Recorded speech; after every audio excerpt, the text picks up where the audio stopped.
যখন তাদের শরীর কাজ করে না তখন তাদেরকে উত্তেজক এমন কিছু পদার্থ দেওয়া হয়, এমন কিছু হাইপার ডোজ মেডিসিন দেওয়া হয় যার ফলশ্রুতিতে তারা ব্যাক টু ব্যাক দেখা যায় যে অনেক লম্বা টাইম তারা নাকি সেক্স করতে পারে নাউজুবিল্লাহ। এখন পর্নোগ্রাফির সাথে পরিচিত না এমন হাজারের একজন ব্যক্তি খুঁজে পাওয়া যাবে না, ঠিক আছে? বাংলাদেশের পরিসংখ্যান বলছে যে বাংলাদেশের স্কুল পড়ুয়া প্রায় 77% ছেলে মেয়ে পর্ন দেখে। এটা আবার কথা নয়, বা আপনি গুগল করেন এবং দিন দিন মেয়েদের পর্ন দেখার প্রবণতা বাড়ছে, এটা লেখা আছে।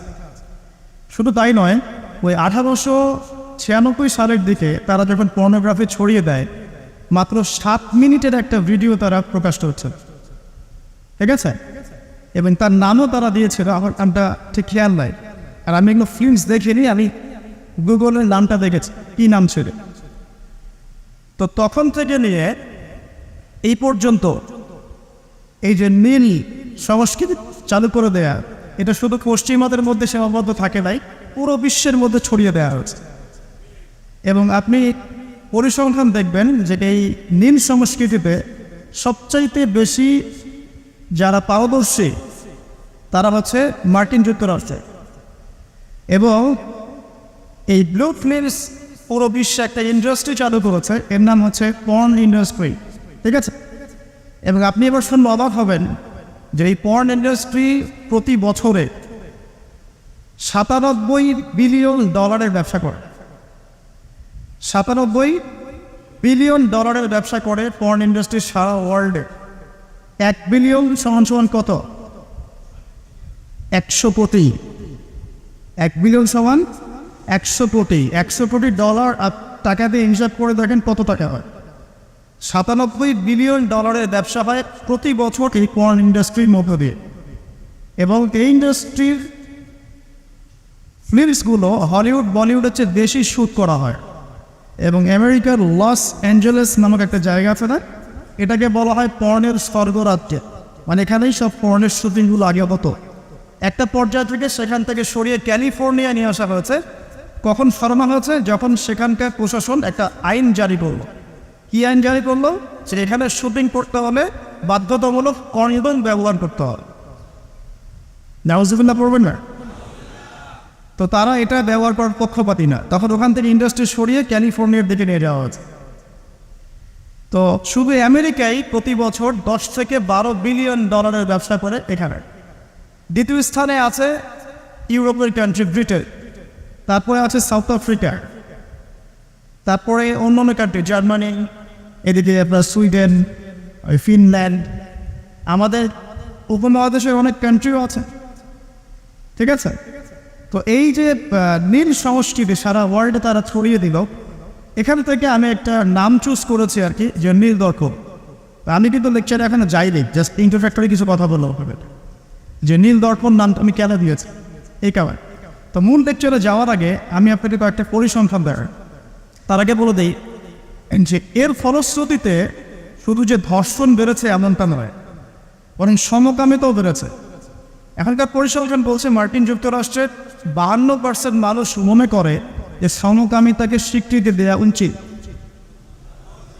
এবং 41% মানুষ মনে করে দেওয়ার দরকার নেই। কিন্তু আইনত এটা লিগ্যালাইজড, এটা ওদের বাক স্বাধীনতা। এটা কানাডা অনেক আগেই করেছে, ব্রিটেনেও আছে, অস্ট্রেলিয়াও স্বীকৃতি দিয়েছে, এবং দিন দিন আস্তে আস্তে আমাদের ভারত থেকে শুরু করে আমাদের দেশে পর্যন্ত এগুলোর বিস্তার বেড়ে গেছে। এবং তারা এখন সংগঠন তৈরি করেছে, তাদের ফ্ল্যাগ আছে, তারা অধিকারের কথা বলে, তারা স্বীকৃতি চায়। এবং পর্ন সম্পর্কে পড়তে গিয়ে আমি দেখলাম যে নর্মালি পর্নের যে ভিডিওগুলো হয় এগুলো হচ্ছে চলচ্চিত্রের মতো, জাস্ট যেমন একটা নায়ক নায়িকা শুটিং করে, গায়ক গায়িকা যেমন শুটিং করে, ঠিক এরকম করে ফিল্মস শ্যুট করা হয়। আপনি যখন এটা সার্চ করবেন দেখবেন পর্ন ইন্ডাস্ট্রি থেকে বের হয়ে আসা কিছু ওদের কথা মতে পর্ন স্টার, তারা সাক্ষাৎকার দিয়েছে যে এই জগৎটার সম্পূর্ণটাই হচ্ছে মিথ্যা এবং ফেক। যা দেখানো হয় এটা টোটালি ফেক। এবং কোনো কোনো ক্ষেত্রে তাদেরকে বাধ্য করে জালের মধ্যে ফেলে এই ইন্ডাস্ট্রির মধ্যে অনুপ্রবেশ করানো হয়, যেখানে ওদের কোনো ইচ্ছাও থাকে। একবার জড়িয়ে গেলে কোনো মেয়ে সেখান থেকে আর বের হতে পারে না। শুধু তাই নয়, যখন তাদের শরীর কাজ করে না তখন তাদেরকে উত্তেজক এমন কিছু পদার্থ দেওয়া হয়, এমন কিছু হাইপারডোজ মেডিসিন দেওয়া হয় যার ফলশ্রুতিতে তারা ব্যাক টু ব্যাক দেখা যায় যে অনেক লম্বা টাইম তারা নাকি সেক্স করতে পারে নাউজুবিন। তো এগুলো তাদেরই কথা, এটাতে আসক্ত নয় এমন মানুষ খুঁজে পাওয়া দুষ্কর। বাংলাদেশের রিপোর্ট বলছে যে বাংলাদেশে এখনকার ইয়াং জেনারেশনের মধ্যে 92% পর্ন দেখে। কত পার্সেন্ট? 92%। এবং পর্ন যে ওয়েবসাইটগুলো আছে যেগুলো এত বেশি শক্তিশালী, এগুলোকে হ্যাক পর্যন্ত করা সম্ভব নয়। 2014 সালে বাংলাদেশের গভর্নমেন্ট যে ছিল আমি জানি না, আমি আসলে এইদিকে পলিটিক্সের খবর রাখি না, তারা 244টা পর্ন সাইটকে বন্ধ করে দিয়েছে। কিন্তু এমন একটা অ্যাক্সেস তারপরেও চালু ছিল যে অন্য থ্রু দিয়ে এগুলোতে ভিজিট করা যেত। সবচেয়ে বেশি পর্ন সাইট যেগুলোতে ভিজিট করা হয় তার মধ্যে এই সাবকন্টিনেন্ট বা ভারতবর্ষ উন্নত, ঠিক আছে? তো এগুলোর ফলশ্রুতিতে শুধু ধর্ষণ বেড়েছে এমন নয়, বরং সমকামিতাও বেড়েছে। এবং দেখা যাচ্ছে যে এখন প্রতি 10 জন মানুষের মধ্যে একজন নাকি, এটা রিপোর্ট, প্রতি 10 জনের মধ্যে নাকি একজন বিপরীত লিঙ্গের দিকে নয় বরং স্বলিঙ্গের দিকে আকর্ষিত হচ্ছে। এবং এই মহামারীগুলো দিন দিন বাড়ছে। আমি যখন লেকচার শেষ করবো তখন আপনাকে আমি কিছু হাদিস শোনাবো নবী সাল্লাল্লাহু আলাইহি ওয়াসাল্লামের এই যুগ সম্পর্কে কিছু ভবিষ্যৎবাণী। তখন আপনি মিলাতে পারবেন ইনশাআল্লাহ যে আসলে নবী সাল্লাল্লাহু আলাইহি ওয়াসাল্লাম কোন যুগটা সম্পর্কে সতর্ক বলছেন।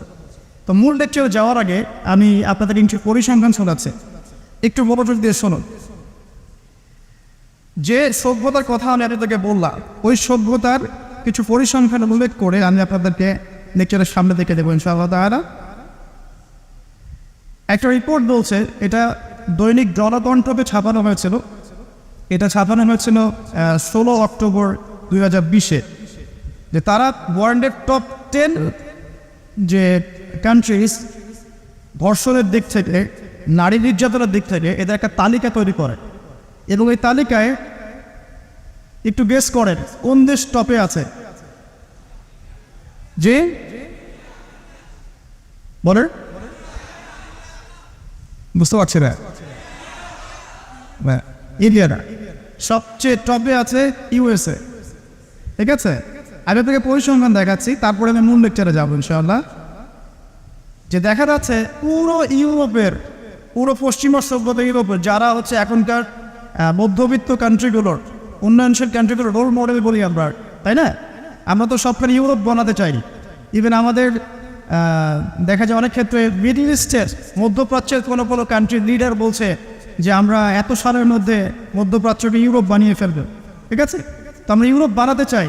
তো ইউরোপের দেখা যায় যে 15 বছরের কম, পুরো ইউরোপে 15 বছরের কম 33% মেয়ে 15 বছরের আগেই কারো না কারো দ্বারা শারীরিক নির্যাতনের শিকার হয়েছে, যৌন নির্যাতনের শিকার হয়েছে। আচ্ছা, সামনে আসেন। আমাদের পার্শ্ববর্তী দেশ ভারতের কথা এসেছে এখানে, যে প্রতি 22 মিনিটে একটা করে মেয়ে ভারতের নির্যাতনের শিকার হয়, যৌন নির্যাতনের শিকার হয়। বাংলাদেশের সংখ্যাটা কত এটা আপনারা বের করবেন, আমি পরে দেখছি। শীর্ষ 10-এর তালিকায় প্রথমে আছে আমেরিকা, যেখানে বলা হচ্ছে যে 99% পুরুষ, 99% পুরুষ এরা উন্নত যৌন বিষয়গুলোতে আগ্রহী, ঠিক আছে? 1% পুরুষ চাচ্ছে যে ফ্যামিলি হোক, নর্মাল আমি ইসলামিক যেটা চিন্তা করি যে ফ্যামিলি হোক, বিয়ে শাদী হোক, তারপরে বাচ্চা কাচ্চা হবে, এটা তারা 1% মানুষ চায়। ফ্রি সেক্সুয়াল যে রেভলিউশন, এটাতে 99% পুরুষ বিশ্বাস করে। তারপরে আসেন, তারা বলছেন যে এখানে আমেরিকাতে প্রতি 6 জন মেয়ের মধ্যে একজন ধর্ষণের শিকার হয়, প্রতি 6 জন মেয়ের মধ্যে একজন ধর্ষণের শিকার হন। এবং যে পরিসংখ্যানগুলো করা হয়েছে এটা মাত্র 16% কেসের ভিত্তিতে, বাকিরা কেসই করেন। যারা কেস করেছে এই কাগজপত্র আছে, এর মধ্যে দেখা যায় প্রতি 6 জনের একজন ধর্ষণের শিকার হন। তো এরপরে দ্বিতীয় নাম্বার তালিকায় আনা হয়েছে সাউথ আফ্রিকার, দক্ষিণ আফ্রিকার। এটাকে বলা হয় ধর্ষণের রাজধানী। কি বলা হয়? ধর্ষণের রাজধানী। এখানে দেখা যায় যে শুধু 2012 সালেই, অনলি 2012 সালেই 65,000 ধর্ষণের ঘটনা রয়েছে। আমি পরে আপনাকে হাদিসগুলো বলবো, আপনি আগে পরিসংখ্যানটা দোকাতে থাকে। 65,000 ধর্ষণের ঘটনা ঘটেছে শুধুমাত্র সাউথ আফ্রিকাতেই। আর সাউথ আফ্রিকার 4,000 নারীর উপর জরিপ করে দেখা গেছে যে তাদের মধ্যে প্রতি 3 জনে একজন জীবনে একবার না একবার একজন পুরুষের দ্বারা যৌন সহিংসতার শিকার হয়েছে, প্রতি 3 জনে। এরপরে আরেকটা জরিপে দেখা গেছে যে আফ্রিকার 25% পুরুষ, পুরো আফ্রিকার 25% পুরুষ, মানে 4 ভাগের 1 ভাগ পুরুষ জীবনে একবার না একবার কোনো না কোনো মেয়েকে ধর্ষণ করছে। এগুলো আমাদের রিপোর্ট না, কিন্তু আপনি অনলাইনে এগুলো পাবেন। এরপর আসেন 3 নম্বরে রাখা হচ্ছে সুইডেনকে। এবার সুইডেনকে খুব হাইলাইট করা হয়, খুব উন্নত কান্ট্রি। দেখা যায় যে 2009 সালে সুইডেনে ধর্ষণের হার ছিল 58%। কত পার্সেন্ট? আচ্ছা। 4 নম্বরে যে দেশ খুব পরিচিত আমাদের পাশে, ভারত, সেখানে বলা হচ্ছে যে 2012 সালের জরিপে ইন্ডিয়াতে ধর্ষণের রিপোর্ট করা হয়েছে 24,923টা। 24,923। আসেন, তারপরে একজন রিপোর্টে বলছে প্রতি 22 মিনিটে সেখানে একজন মেয়ে ধর্ষিত হচ্ছে। 5 নম্বরে আছে যুক্তরাজ্য, মানে ইংল্যান্ড, যেটাকে আমরা বলি যে ওই যে রানী এলিজাবেথ মারা গেলেন, খুব শোক পালন করলাম না। আচ্ছা, তো তাদের মধ্যে বলা হচ্ছে যে প্রতি বছর গড়ে 85,000 নারী সেক্সুয়াল অ্যাবিউজের শিকার হয়, মানে যৌন হয়রানি শিকার হয়েছে।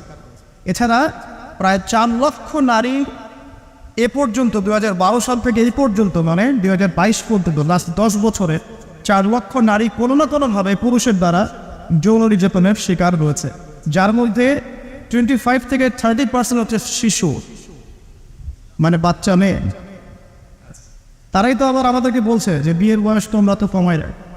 আচ্ছা, আসেন এবার আরও সামনে যাই। জার্মানির পরিসংখ্যান, জার্মানি হচ্ছে এখন 6 নম্বর। জার্মানিতে বলা হচ্ছে যে সরকারি হিসেব মতে এখানে 2,40,000 নারী এবং কিশোরী জার্মানিতে ধর্ষণের শিকার হয়ে মারা গেছে, এই পর্যন্ত হিস্ট্রি। তারপরে আরেকজন হিসাবে বলছেন যে প্রযুক্তিতে জার্মানি এগিয়ে আছে ঠিকই, তবে 65,07,394 জন নারী এই পর্যন্ত জার্মানিতে ধর্ষণের শিকার হয়েছে, পুলিশের নথিতে রিপোর্ট আছে। আসলে সামনে এটা গেল জার্মানির কথা। এরপর ফ্রান্সের সেম কথা, 75,000 নারী প্রতি বছর ধর্ষণের শিকার হচ্ছে, যাদের মধ্যে 10% হচ্ছে শিশু। এবং কানাডার কথাও এখানে আছে, কানাডাও লিস্টের মধ্যে হচ্ছে 8 নম্বরে, যেখানে বলা হচ্ছে এই পর্যন্ত 25,16,918 জন রিপোর্ট করেছে। এবার বলতে থাকলে শেষ হবে না। 9 নম্বর আছে শ্রীলঙ্কা এবং 10 নম্বরে আছে ইথিওপিয়া। এই হলো 10টা দেশের তালিকা। আলহামদুলিল্লাহ এখানে বাংলাদেশের নাম নাই। শুধু তাই না, বাংলাদেশরা এই টপ 10-এর মধ্যে কোনো মুসলিম কান্ট্রির নাম নাই, ঠিক আছে? তো এরপরেও তারা দেখবেন বোরখা, হিজাব, নারীর স্বাধীনতা, নারীকে লুকিয়ে রাখছো, হ্যাঁ তোমরা পোশাক নিয়ে বেশি কথা বলো, বাড়াবে, এই কথাগুলো ওরাই এদেরকে শিখায়।